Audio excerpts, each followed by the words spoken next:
So welcome back. We're now looking at the audit, the monthly audit for 4.5, and it might be a different number in your Trello system, but basically this is for a property that you've just put a brand new tenant in. So it's an existing property. It's not new. It's an existing property. You've already had it. It's been vacant. You've gone through the process of advertising it, and now you're putting in a brand new tenancy. So we're looking at 4.5, and similar to the other audits, what we would do is we would this should be, now we're looking at our master Trello board here, but what it should be, you should be looking now at your operational board.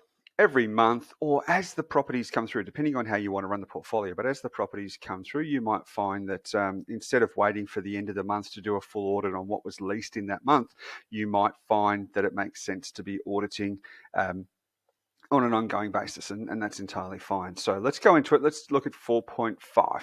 Okay, so it's very, very similar format to the way all the other audits are, each of the other checklists, but in this particular one, same thing. We've got the PDF, and I'll come back to that a little bit later. You can use either the PDF and or the electronic checklist. Now, if you're using the electronic checklist, one of the benefits, the main benefit really, is that you can link any of the tasks, anything that's missing, back through to the PMs, through the leasing, through to accounts. You can allocate the tasks. Now, at the moment, I'm using here, and you'll see there's an assign button and a due date. If you're using the free version of Trello, you won't see those because we have upgraded. We get to allocate individual tasks. So the way to get around that would be, if you didn't want to, if you didn't have the upgraded version, then you could just simply go at Michael and the person's name would come up. And this would be, for example, you might find that the accounts department haven't charged for a board. You would go at whoever's in the accounts department. The board cost is missing. So these are the sorts of things that you'd be able to track. The other thing that you would do is you would then drag as we go through. So inside of here, what we've got is the section whereby you can drag any of the files. Now, similar to the other checklists, if we've completed a task or it's not applicable to this particular property, then we check it off. If it's vacant, it's incomplete, it's not been done, it's done incorrectly, whatever it may be, leave the task open, and then you would, on the electronic version, drag the file up. And that's the way to work through here. So theoretically, if there were 5 tasks throughout the this particular audit, if there were 5 tasks that were incomplete, either vacant, missing, hadn't been done, forgotten, done incorrectly, whatever it may be, then there should really be 5 tasks sitting up here, allocated to different people. It might be just the property manager. It might be different departments within the leasing process. So you might have had an issue with the leasing because the board wasn't taken down, or for something like that. So leasing gets, or there was an issue with the conditions in the lease, so that's leasing. There might have been an issue with something to do with the authority, that would be the PM, and then there might be an issue with regards to the accounts, so that would be the accounts department. So you've got all of the tasks are being allocated through. And then this card should really sit there until it's completed. And my recommendation is that that's when commissions, if you're paying commissions out on any of the activities, that's when commissions would be paid. Once the card's complete, it would be silly really to have KPIs, indicators, checklists, and if you're paying commissions for incomplete work. Okay, let's get into the activity. So the first thing, on your operational one, you won't have any of these, but we put them through to know that it's the last time we updated. So this particular document was most recently updated the V2 August. So that's when the checklist was created. So I'll open this checklist up now, and you'll notice, get rid of that, and you'll notice it's exactly the same layout as we've got for the electronic checklist, although you can't drag any of the obviously any of the points, but same thing, tick the box if it's complete, if it's not, if it's missing, write a little note if there's anything there that's incorrect, go through the entire section, and it's the same file structure, same logic as we go through. So we've got property file, then we've got the authority and the level of service documentation. Then we've got the compliance and minimum, actually there, compliance minimum standards. Same thing again, compliance minimum standards. Now, some of these will be state specific. So in Victoria, there are certain things that you need to do. New South Wales, there need to be other things that you need to do, and Queensland and so on. The agreement, special conditions in the tenancy agreement. There's also different language as well. Victoria's changed the language to the other states. So renter instead of tenants, rental provider or residential rental provider, RRP instead of landlord, and so forth. Okay, special conditions in the rental agreement or their rental agreement. The condition report. Has the previous renter been closed off, the previous tenant been closed off? Property management card in the software, and then the account. So there's 56 items in this checklist, and what we'll do is we'll just close out of that, and we'll back in through to here now. All right, so we would go through, property manager would complete their tasks, leasing complete their tasks, accounts complete their tasks, and the department head or a senior member would be going through this particular audit. First thing we're going to do is going to put in the address. Now, remember, we've copied this already across here, so a particular month, so the number, the month, the number inside of there. If you've got, let's just say you've got 4 property managers and you wanted to audit 4 properties each, you leased 30 properties in the month, and you wanted to do an audit of 16 of those, so just over 50%, you would do 1 through to 16. So it might be, if I use the month October, so it might be October 2021, audit 1, property ABC Street, and the property manager, and then audit 2, audit 3, audit 4, all the way through to 16, and that's how you're keeping a track of what you're auditing. And then you try and keep that fairly random. You may wish to audit, if you're in lower numbers, you may wish to audit every one of your properties that's leased. Property address, property manager, the tenant or the renter's surnames. Now, my suggestion here is if there's 2 tenants and they're a husband and wife, brother, sister, father, mother, son, what it may be, family, if it's Smith and Smith, then put Smith and Smith. It gives an indication here that we're really dealing with 2 people on the rental agreement rather than just the one person. Don't just put one single name. If there's 4 tenants on the rental agreement, then put 4 surnames in there. The original bond amount, the bond amount, the rental agreement start date, and the term. So this starts to give you a bit of an indication. So we've got a bond. You would be checking the bond to make sure that's in accordance with the management agreement and state legislation. The rental agreement has the start date, and this is a good way for you to have a look at the tenancy agreement, and also then you're looking back in through the software. Does it marry up? The term, is it a 12-month term?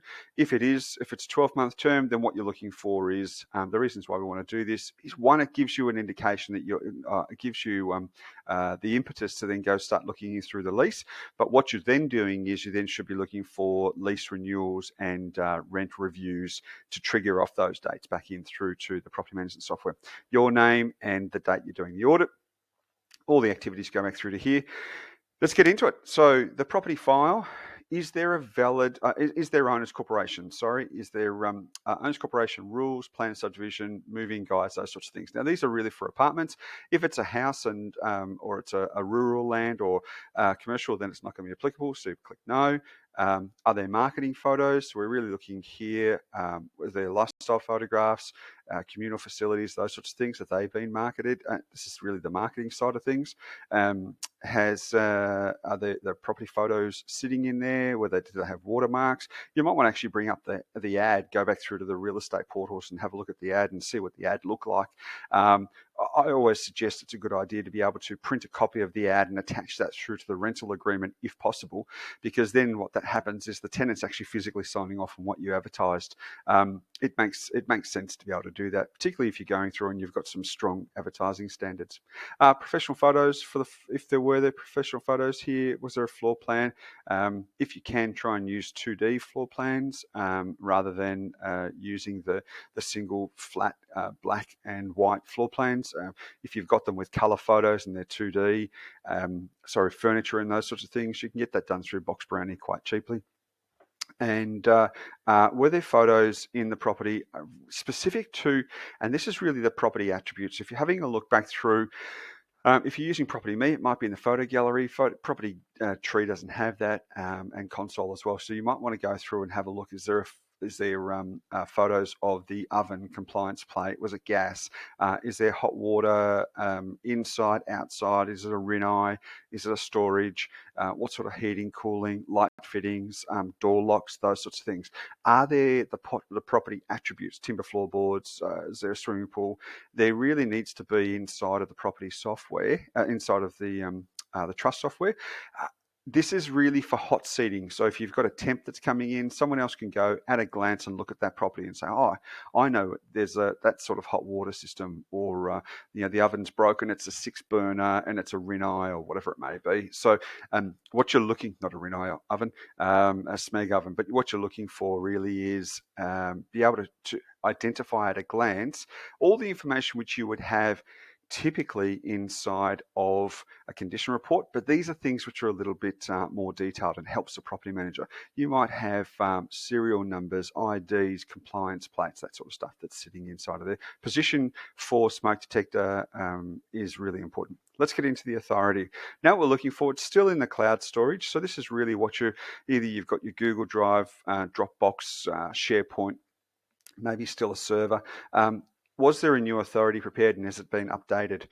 That's really more for Victoria, particularly given since April, which is the changes to the residential tenancies, which kicked in at the end of March. Is the authority, is it valid? Is it enforceable? All the pages sitting in there. Often when I'm looking at doing audits on files, I'll see only the signed pages, particularly if it's a paper document from the authority. If it was never if it was like off a pad, or if it was a posted document, if it wasn't electronically signed, then what you find is you might find page 1, 3, 5, 7, and 9 where it needed signatures, and they're the only ones that are sitting in the file. So if it's yes, if it's valid, enforceable, then we're ticking this off. And we're just simply going through these. Is the authority valid and enforceable? Yes, no. And you can see where we're starting to get an indication here of how much of the activity has been done. Enter the management authority. So put the date in there, enter the management authority date sitting inside of there. Was there proof of ownership on file, either a copy, a title, or a rates notice? A copy of the title, rates notice, copy of contract, water rates, not applicable really. So that needs to be there. The reason we're looking at the copy of the proof of ownership is that we want to make sure here, did it match the authority? Did it match the property management software? So we might have husband and wife that are the owners of the property, that we think are the owners, but the property was actually in a super fund, or it was in a company, or vice versa. It's owned in a super fund, but we've actually just got the husband and wife, or the people that we met to do the appraisal. That's all we've got sitting inside of the authority and sitting inside of the property management software. So it doesn't match. If not, then that's invalid. So we need to this is a time where we need to fix this up. If we can get all of these things right, it makes it so much better at a later stage when we're doing complete audits, when we're doing valuations of the property. If you ever need to sell the rent roll, if anyone's ever Consumer Affairs or Office of Fair Trading ever came through, these are the things that they're really making sure that you've got authorization from the right person and you're managing the property correctly. Was there an updated level of service and fee schedule? Is it valid and enforceable? Has it been signed? Does it have GST? All those sorts of things. Owner's instruction form. With the owner's instruction form, it's really important that you've got somewhere in either your management authority or you've got in your management authority owner's instruction form, or somewhere that you've got authorization to be able to sign documents on behalf of the owner. And so that'd be your leases, it would be your bond applications, it would be your VCAT applications or tribunal, it would be your rent increases, breach notices, all those sorts of things. Can you sign on behalf of the owner? Do you have a powers of attorney to be able to do that? And if not, then you might be signing documents on behalf of an owner, putting the agency at risk and not really covering yourself, basically. Are the bank details written into the management authority, into the owner's instruction? Often the bank details will be missing here. And this is an area where there's opportunity for fraud, internal fraud. Do the bank details that are in the system, that are in property management software, do they marry what's on the owner's instruction form? And if they're different, what you've got to then look back through and say, here becomes an issue with your internal processes. Has somebody changed these along the way and not had any written authorization or written documents? There really shouldn't be anyone changing bank details without a director signing off on it.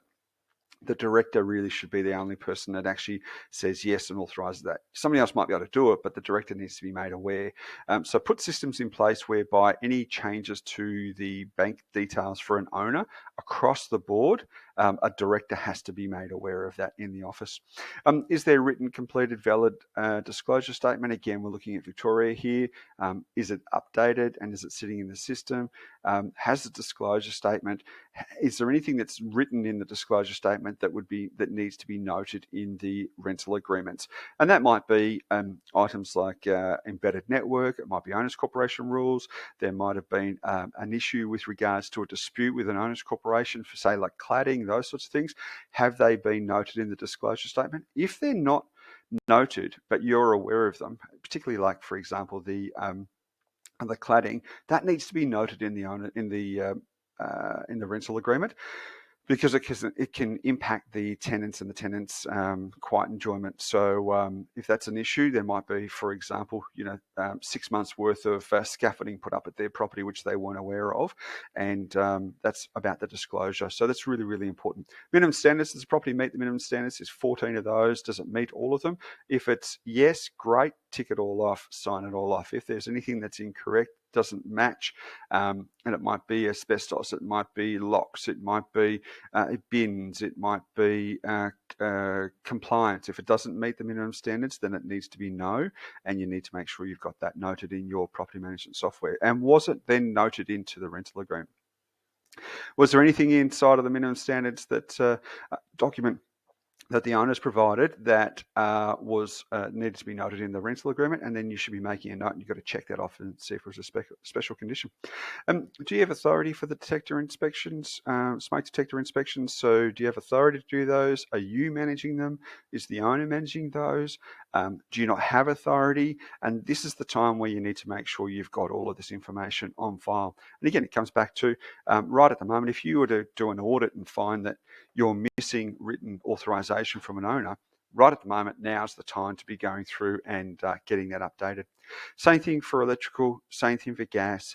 And if you've got a pool or spa, then you need to have written instructions as to who's managing those. So the 4 components there, really 3 for most properties, but the 4 components, you need to have written authority. You need to be really clear on who's managing the process. Is it the owner? Is it the agency? And if it's the owner, when was the last time it was done, and so forth. Now let's get back into the compliance standards. Okay, is the property attributes being set up correctly? And that would be bath, bed, car, those sorts of things. Have you got that noted? Has it been set up correctly? If you're using Property Me, there's labels. Are the labels correct?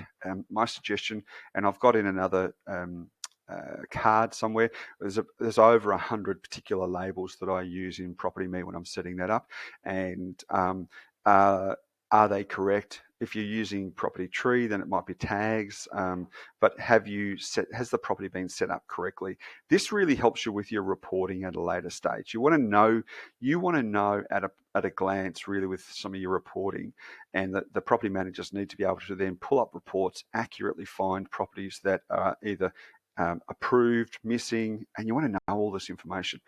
Nothing worse than doing an audit on a file only to find out that you can't tell whether you've got landlord's insurance or who pays for it, or is it expired. Same thing with regards to smoke detectors, maintenance. Who pays for is the maintenance being done by the owner? Is it being done by the agency? Who's managing that?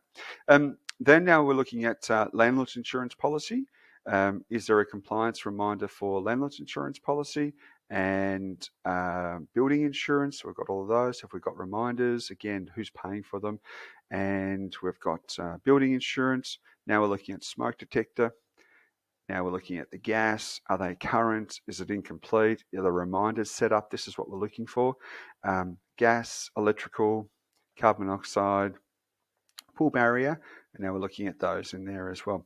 So number 24, was the property compliant at the time when the tenancy commenced?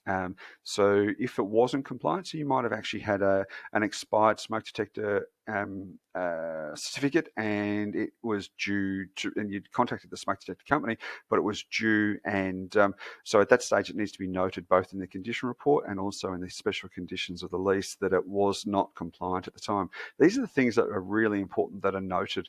Minimum standards, because there are fines, really heavy fines for the owner and also for the agency if there's non-compliance. Did the property meet the minimum standards? Are there tasks set up for rental agreement renewals? Generally 90 days prior to the end of the fixed term date. That gives you time to do the review. It also gives you time to then be able to go through and work with the owner to be actually able to send out the rent agreement. Maintenance, is there any maintenance outstanding greater than 30 days? Are there sets of keys inside of there? Now we're looking at the special conditions inside of the rental agreement. Has it been set up correctly? Has the rental agreement been completed correctly? Has it been signed correctly, been written correctly? Was it attention to the right people? Were there owner's instructions that were attached? Any special conditions? Now we're going through the whole series of special conditions inside of here. So rental transfer fee, was that noted in there? Lease break fee, was that noted in there? And if they're not, again, these are issues where you can't then charge the tenant a fee that they haven't been informed of. Now, I'm specifically more Victoria, but you can't charge a tenant a fee if you haven't informed them inside of the rental agreement that they'd be likely to be exposed to that. With the lease, the break lease, you need to put the formula, but you also need to be putting the amount. So if there was 2 weeks letting at a $400 a week rental, then you need to note in there that there was a letting fee of $880. That needs to be written in there, not just 2.2 weeks, because the tenant needs to know what they're up for. If there was advertising at $295, that needs to be written in there, not just 100% of the advertising. So that needs to be noted in there. Embedded networks, were there any embedded networks? Cleaning, if there was cleaning at the beginning of the tenancy, that needs to be noted in there. And if all the dates were they actually noted. So you've got to go through the special conditions. You need to check all of these off. Was there a red book that was provided? Has the tenant been given a copy of the agreement? Now, in Victoria, it needs to be done within 10 days. If you're using electronic signatures and electronic signing, that'll happen automatically. But if not, then if you're still using a paper-based document, the tenant's physically signing it, and then you're getting the owner to sign it, you need to make sure the tenant gets a copy of that within 10 days, or at least they've the executed one. They should also be given a copy on the day that they sign. Have the copy of the agreements been updated and uploaded into the portal, both for the landlord and the tenant to be able to access? They should be able to have those. The condition report. Has the condition report been completed correctly? Are there photos? Has it been signed correctly? And has it been given to the tenant prior to their possession date? Have the tenants returned the condition report? Did the entering condition report include any, and this might not be for everyone, any of their steam cleaning and or professional cleaning? Did it include any of the receipts for those? The compliance. So we're looking at the smoke, gas, electric, and where applicable pool. Were those dates included into the condition report? If not, now we're really talking about larger fines and potential breaches. So these are the things that need to be inside of there. Probably the leasing department would be the ones applicable for this one. Has a tenant returned the condition report within 5 days? Was there any maintenance that was reported from the tenant's condition report? And if so, were there work orders entered? And has the final condition report been entered into the property software? Again, we're coming back through as we almost get to the back end of this one. So we've got the previous tenant. Have we closed off the previous tenant? Has their bond been released? Are there any VCAT hearings, or is there any outstanding funds, or is there an overpayment? Has all of that been done correctly and closed off correctly? And has the file been archived correctly? If it's not been archived, it needs to be archived in the proper year. So we're talking about closing off property management software, but at the same time also closing off inside of your Google Drive, SharePoint, those sorts of things. Drag the tenant across. The renter card, has there been a month's full rent and bond paid? Is that correct? Has the bond been lodged correctly? Is there a bond lodgement number? Bond receipt saved, has that been saved inside of the property management software? And these are the things you really want to have a look for and follow up. So if you're doing this, if the tenancy commenced on the 10th of September, we're now doing this 3, 4, 5 days into October, there certainly should be the bond receipt sitting inside the system. Have the dates been set up correctly? Sometimes people will put in 366 days instead of 365. Rent review dates, have they been set up correctly? The rent review frequency, typically each 12 months, depending on which state. First 3 months inspection, has that been set up correctly? Routine inspection frequency been set up as 6 months. Application form, all of those documents, have they been uploaded and saved in the system? Are they sitting there? Have you got 100 points of ID? Have you got an NTD or a ticker? Is that sitting inside of there? Were the rental references taken? Was there communication points with employment or previous agents, and do we have those on file? We want to make sure if there's any issues with the tenant at a later stage that we're able to verify all the work we did to ascertain they were the best tenants at the time. Is there a key register sitting inside the property management software? And then finally, the accounts team. Have the management fees been set up correctly, and are they being charged correctly? And this may seem like an easy one, but often what will happen is there might have been an issue with with the property, and someone's gone in and said to the owner, we'll give you 2 months free rent or 3 months free management fees, and that's never been fixed up. So this is an opportunity for you to go back through, and that might just be a simple yes, yes, yes, yes. But it's also a good opportunity to know that you're not ever going to be missing out on management fees. Internet advertising, has that been correctly done? Letting fee, has that been correctly ascertained? Were there any ticker or NTD charges? And now, not all properties have these, but for lease boards, photos, and officer to keys. Once you've done all of those, that's a very, very detailed analysis of your audit. And once you've done all of these, if you can get all of these right, you would then be letting the property manager know that you've completed the audit, and then if there's anything that's missing, they would go through and fix all of those prior to paying any commissions. So this is the way we go through and audit a brand new property property that's got a brand new tenancy in there. And this would be done within 7 days, I would imagine, by the end of the month before. So hope that helps and explains the way we go through the process. Talk to you soon.